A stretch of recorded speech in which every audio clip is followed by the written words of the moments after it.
Hello students, welcome on my YouTube channel Rahul maths.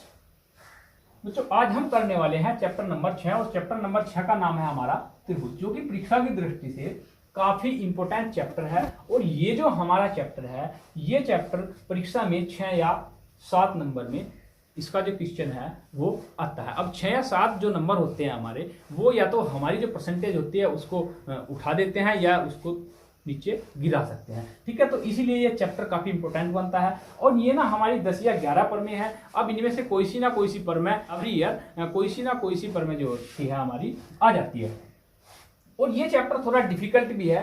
इसके लिए आपको क्या करना है, आपको कुछ नहीं करना है, आपको ना फ्री माइंड होकर के वीडियो को देखना है। और जब भी आप इस चैप्टर को करने के लिए बैठे तो बिल्कुल फ्री माइंड होकर के आपको करते हुए रहना है। आप एक बार अच्छे से वीडियो को पूरा देखना है। वीडियो को पूरा देखने के बाद आप फोन को साइड में रख देंगे। उसके बाद आप पेंसिल और कॉपी को उठा करके ये थ्योरम जो है इसको खुद से करके देखेंगे। यदि आपसे हो जाती है, मैं नहीं मानता कि आप एक बार में ही इस पढ़ने के बाद, रीड करने के बाद इस थ्योरम को कर लेंगे। लगेगा आपको कि ये मेरी समझ में तो आ गई और अब तो मैं इसको कर लूंगा, लेकिन आपको खुद से जब करके देखोगे तो आपको पता चलेगा कि आपको कहाँ पे इस थ्योरम में डाउट है। तो आप वहीं से फिर इसको दोबारा से वीडियो के माध्यम से देख सकते हैं। ठीक है, तो जो मैंने इससे पहली जो अपनी वीडियो प्रोवाइड कराई थी आपको, मैंने उसमें बताया था कि कौन कौन से जो हमारे चैप्टर हैं अब की बार 10th के कितने चैप्टर हैं जो अब की बार इंक्लूड नहीं किए गए। ठीक है, उसके बारे में मैंने पिछली वीडियो में आपको बता दिया था। और अब मैं जो भी आपको कराने वाला हूं अब की बार सत्र 2020 और 21 में जो भी आपका रिलेटेड मैटर होगा, मैं सारा वही आपको by step video by video मैं आपको प्रोवाइड कराने वाला हूं। तो यदि आप चाहते हैं कि आपको प्रत्येक वीडियो जल्दी से मिलती रहे, तो आप इसके लिए आपको कुछ नहीं करना है। इसके लिए आपको जो सब्सक्राइब का जो बटन होता है नीचे, उसको ना आपको दबा देना है, जिससे आपको मेरी नेक्स्ट वीडियो का नोटिफिकेशन जल्दी से मिल सके और आपको पढ़ने में काफी हेल्प मिल सके। ठीक है, और जितने भी आपके दोस्त हैं उन सबको वीडियो को ज्यादा से ज्यादा शेयर करें। तो जो हमारी ये एक्सरसाइज यानी जो हमारा चैप्टर 6 है, ये जो त्रिभुज है, इसकी थोड़ी सी मैं आपको डिटेल बता देता हूं, थोड़ा सा बेसिक समझा देता हूं। ये त्रिभुज है। अब जो त्रिभुज होते हैं हमारे काफी टाइप्स के होते हैं, त्रिभुज होते हैं वो काफी प्रकार के होते हैं बच्चों। अब क्लास 9th में हमने त्रिभुज के जो टाइप्स होते हैं, त्रिभुजों के प्रकार हमने पढ़े थे। ठीक है, अब क्लास 9th का मैथ उठाना और उसमें आप त्रिभुज के टाइप देख लेना। मैं आपको थोड़े सिंबल्स समझा देता हूँ कि कौन से सिंबल्स का क्या नाम होता है। अब देखिए, ये जो आप सिंबल देख रहे हैं बराबर के ऊपर, ये चिड़िया सा का निशान, ठीक है, ये जो होता है ये हमारा सर्वांग सम का होता है। किसका होता है? इसको हम सर्वांग सम। और सर्वांग सम का जो हम कहीं पे भी चिन्ह लगाते हैं, जब दो त्रिभुज, कोई भी दो त्रिभुज लिए जाते हैं, उन दो त्रिभुजों के दो भुजाएं या एक एंगल जब इक्वल होता है तो हम बोलते हैं कि ये दोनों त्रिभुज एक दूसरे के सर्वांग सम है। समरूप त्रिभुज में क्या होता है, जब उसके सारे कोण दूसरे त्रिभुज के सारे एंगल के इक्वल होते हैं तो हम कह सकते हैं कि वो समरूप है। और समरूप के लिए हम ये वाला साइन यूज करते हैं। पैरेलल के लिए, पैरेलल यानी जब कोई रेखा उसके ठीक ऊपर या ठीक नीचे उसकी या ठीक है उसी के जैसी एक रेखा खींच जाए। मान लिया मैंने एक रेखा ये खींच दी और एक रेखा ये खींच दी, तो ये दोनों रेखाएं एक दूसरे के क्या होंगी? पैरेलल होगी। और पैरेलल का जो साइन होता है हमारा ये सीधा होता है। नहीं, हम कह देंगे, इसको मैंने ए बी नाम दे दिया और इसको इसको सी और डी नाम दिया, तो हम कह देंगे जो हमारी ए बी है वो पैरेलल है सी डी के। तो ये जो साइन होता है ये पैरेलल का होता है, ये सर्वांग सम का होता है और ये समरूप का होता है। तो ये तीनों जो मैंने आपको बताए हैं ये आपको ध्यान रखना है। ठीक है, अब हम अपनी ले लेते हैं थ्योरम नंबर 1, जो कि काफी इंपॉर्टेंट थ्योरम है और परीक्षा में समझो 99% चांस रहते हैं कि ये आपकी आ जाए। ये कह रहा है, यदि किसी त्रिभुज की एक भुजा के संगत अन्य दो भुजाओं को भिन्न भिन्न बिंदुओं पर प्रतिच्छेदित करने के लिए एक रेखा खींची जाए तो ये अन्य दो भुजाएं एक ही अनुपात में विभाजित की जाती हैं। तो आपको ये इस प्रकार का थ्योरेटिकल मैटर दे दिया जाएगा, यानी एक प्रमेय इस टाइप की दे दी जाएगी। इसमें क्या है, आपको एक फिगर बनाना है और इसको प्रूव करके दिखाना है। तो मैं एक फिगर बना लेता हूं इसमें। जैसे इसमें कहा है कि कोई त्रिभुज है, तो ये मैंने त्रिभुज जो है डिजाइन कर लिया, बना लिया। इसको मैंने नाम दे दिया, अपनी ओर से कोई भी नाम दे सकते हो आप लोग जो आपको अच्छा लगे। मैंने दे दिया ए बी जरूरी नहीं है कि A B C C D देना है। और इसके मैंने पैरेलल एक रेखा ये खींच ली भाई डी और ई, ठीक है भाई।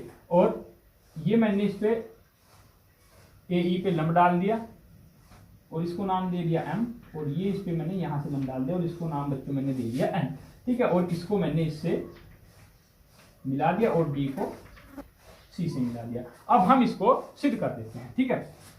स्टेप बाय स्टेप हम लेके चलेंगे। जो हमारी बुक्स है एनसीईआरटी की उसमें तो डायरेक्ट उत्पत्ति दी हुई है, ठीक है, और उसमें स्टेप का पता नहीं चलता, तो मैं आपको स्टेप बाय स्टेप करा देता हूं। सबसे पहले लिख लेते हैं दिया है, यानी जो हमको क्वेश्चन में दिया हुआ है सबसे पहले वो लिख लेते हैं। अब इसमें दिया हुआ क्या है, एक त्रिभुज ए बी सी जिसमें क्या है, जो हमारी बीसी है वो पैरेलल है किसके भाई, डी ई के, ठीक है। इतना काम हमने कर लिया। जो हमारा एक त्रिभुज दिया हुआ है एबीसी, इस एबीसी त्रिभुज में जो हमारी डीई है वो बीसी के, यानी जो हमारी बीसी है वो डीई के पैरेलल है, या डीई कह लो बीसी के पैरेलल, यानी दोनों रेखाएं एक दूसरे के समांतर। अब लिख लेते हैं सिद्ध करना। अगला स्टेप आता है सिद्ध करना। अब सिद्ध करना है में क्या लिखते हैं बच्चों, जो भी हमको सिद्ध करना है, ये कह रहा है कि समान अनुपात में ये जो रेखा खंची, अब ये रेखा, ये जो भुजाएं कटी, ये समान अनुपात में कटी, ये हमको सिद्ध करना है, यानी एडी बटे डीबी बराबर एई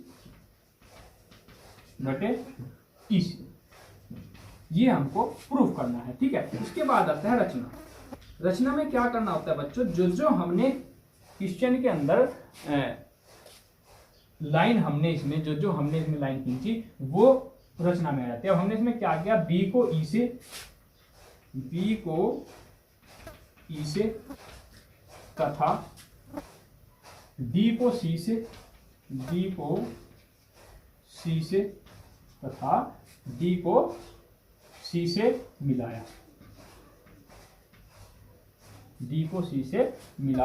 तथा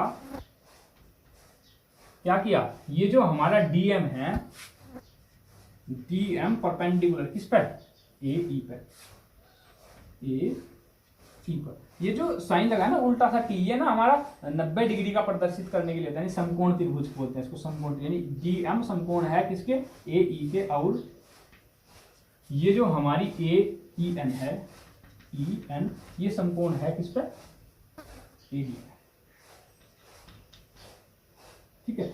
ए बी को ई से तथा डी को सी से मिलाया, तथा डीएम परपेंडिकुलर ए ई और E N perpendicular A D खींचे।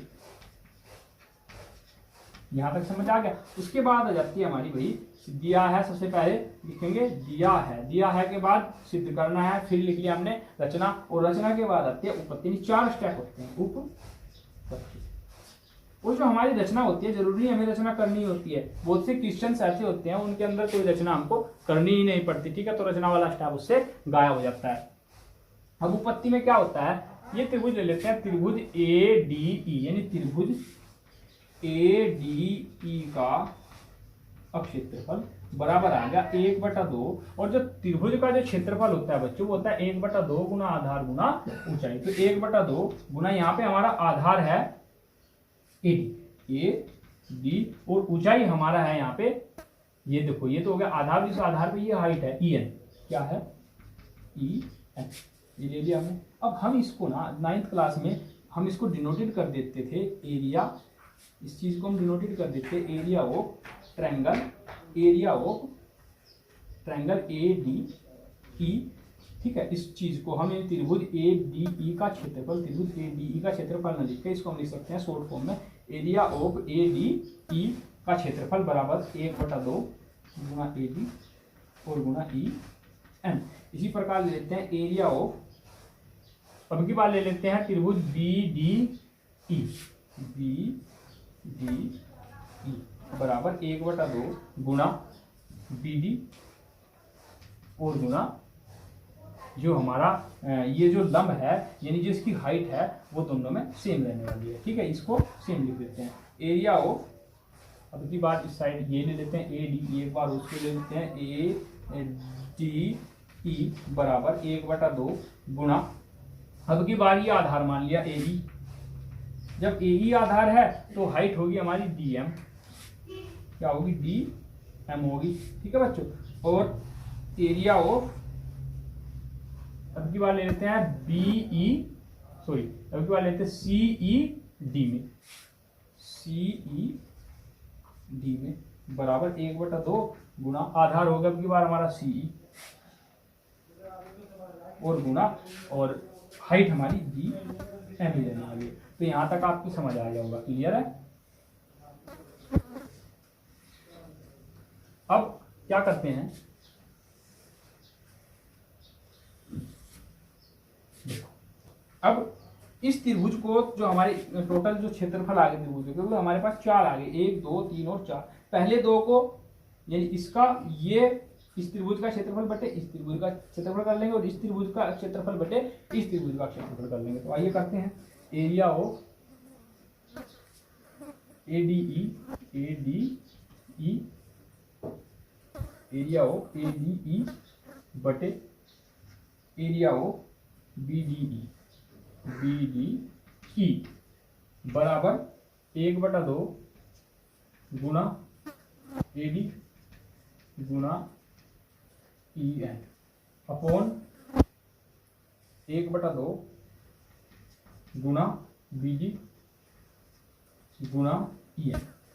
अब देखो ई एन से ई एन कैंसिल होगा और 1/2 से 1/2 कैंसिल होगा, तो ये आ गया हमारा बराबर ए डी बटे बी डी, ये समीकरण आ गई हमारी एक आ गई बच्चों। अब इसी प्रकार से इनको एक दूसरे के अपॉन कर लेते हैं, तो यह जाएगा हमारा area of A D E बटे area of C E D बराबर 1/2 गुणा ए ई गुणा डी एम बटे 1/2 गुणा सी ई गुणा डी एम, और डी एम से यहाँ पे डी एम कैंसिल होगा और 1/2 से हमारा 1/2 कैंसिल होगा, तो ये बच गया हमारा ए ई बटे सी। ये समीकरण आ गई बच्चों 2, यानी 2 समीकरण आ गए हमारे पास, एक समीकरण तो ये आ गई और एक समीकरण हमारी ये आ गई। अब क्या करते हैं, अब आपको यहाँ पे देख लेते हैं, इसमें जो हमारा त्रिभुज है, त्रिभुज बी डी और ई, त्रिभुज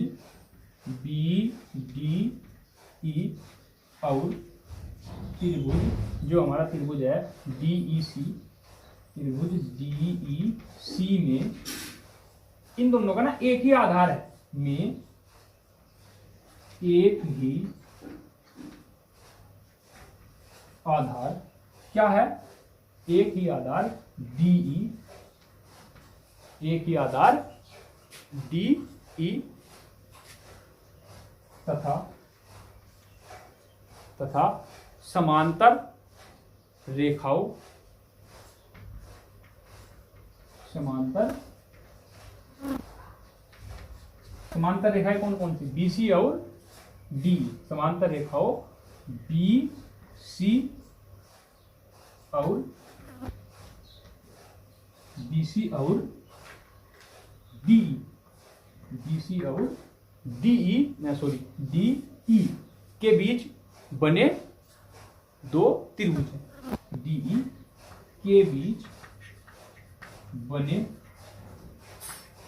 2 त्रिभुज। जब इनका आधार समान है और इन दोनों पैरेललों जो हमारी रेखाएं हैं, इन दोनों के बीच बने हुए ये त्रिभुज हैं, तो हम कह सकते हैं, अतः हम लिख सकते हैं, क्या लिख सकते हैं, जो हमारा एरिया ऑफ जो हमारे त्रिभुज हैं, त्रिभुज कौन कौन से है भाई, ये D E B D E, यानी area of B D E, area of B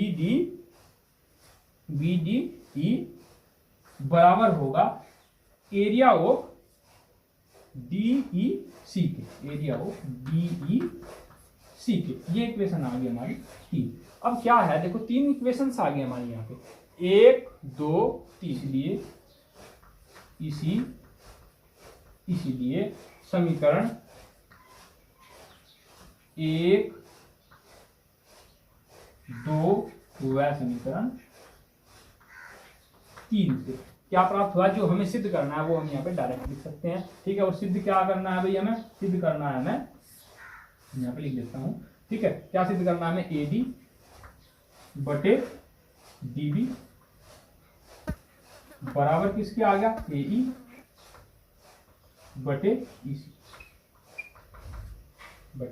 EC। तो ये हमारा हेंस प्रूफ होगा, तो ये हमारा इसका सॉल्यूशन आ गया। तो उम्मीद है ये आपको अच्छे से समझ आया होगा। ठीक है, आपको क्या करना है मैं एक बार फिर आपको रिपीट कर देता हूं। देखो, ये जो हमारी एक्सरसाइज है ये बहुत ही डिफिकल्ट रहने वाली है आपके लिए, जितनी भी और एक्सरसाइज आएंगी उन सबसे डिफिकल्ट रहने वाली है। डिफिकल्ट क्यों रहने वाली है ये भी मैं आपको बता देता हूँ। इसमें हमको एक प्रमेय दी जाती है। अब इस प्रमेय के में क्या होता है, अब इस प्रमेय से ही हमको एक फिगर बनाना होता है। ठीक है, जैसे जैसे इसमें बोला जाता है इसी टाइप का हमको एक फिगर बनाना होता है, और फिर फिगर को बनाने के बाद हमको इसमें 4 स्टेप होते हैं दिया है, ये पता करना होता है कि इसमें क्या दिया हुआ है, सिद्ध क्या करना है, रचना, उत्पत्ति। तो ये चीजें हैं जो आपको अच्छे से ना रीड करनी है। ठीक है, और क्वेश्चन के अकॉर्डिंग आपको अच्छे से करते जाना है, और इनको करते समय आप बिल्कुल फ्री माइंड बैठें और अपना जो माइंड है उसको बिल्कुल कंसंट्रेट करने के बाद ही आप इनको करने के लिए आप लोग ठीक है बैठें। और ये चैप्टर काफी इंपॉर्टेंट चैप्टर है। ठीक है, और जब तक मैं आपको इसकी नेक्स्ट वीडियो प्रोवाइड कराता हूं ना, चैप्टर 6 की त्रिभुज की प्रमेय नंबर 2 में जब तक आपको प्रोवाइड कराता हूं, तब तक आप अच्छे से जो हमारी प्रमेय नंबर 1 है इसको आप काफी अच्छे से रीड करेंगे। ये बहुत ही इंपॉर्टेंट थ्योरम है। हो सकता है आपकी बोर्ड का जो एग्जाम होने वाले हैं उसमें हमारी यही थ्योरम आ जाए। ठीक है, तो ज्यादा से ज्यादा वीडियो को शेयर करें ताकि सब बच्चों को हेल्प मिल सके। ठीक है, और जो हमारी नेक्स्ट वीडियो होगी उसमें मैं आपको नेक्स्ट थ्योरम कराने वाला हूं। तो जब अभी तक आपने चैनल को सब्सक्राइब नहीं किया है तो चैनल को जरूर सब्सक्राइब करें ताकि आपको लेटेस्ट अपडेट और नोटिफिकेशन मिलते रहें और आप तक वीडियो पहुंचती रहे।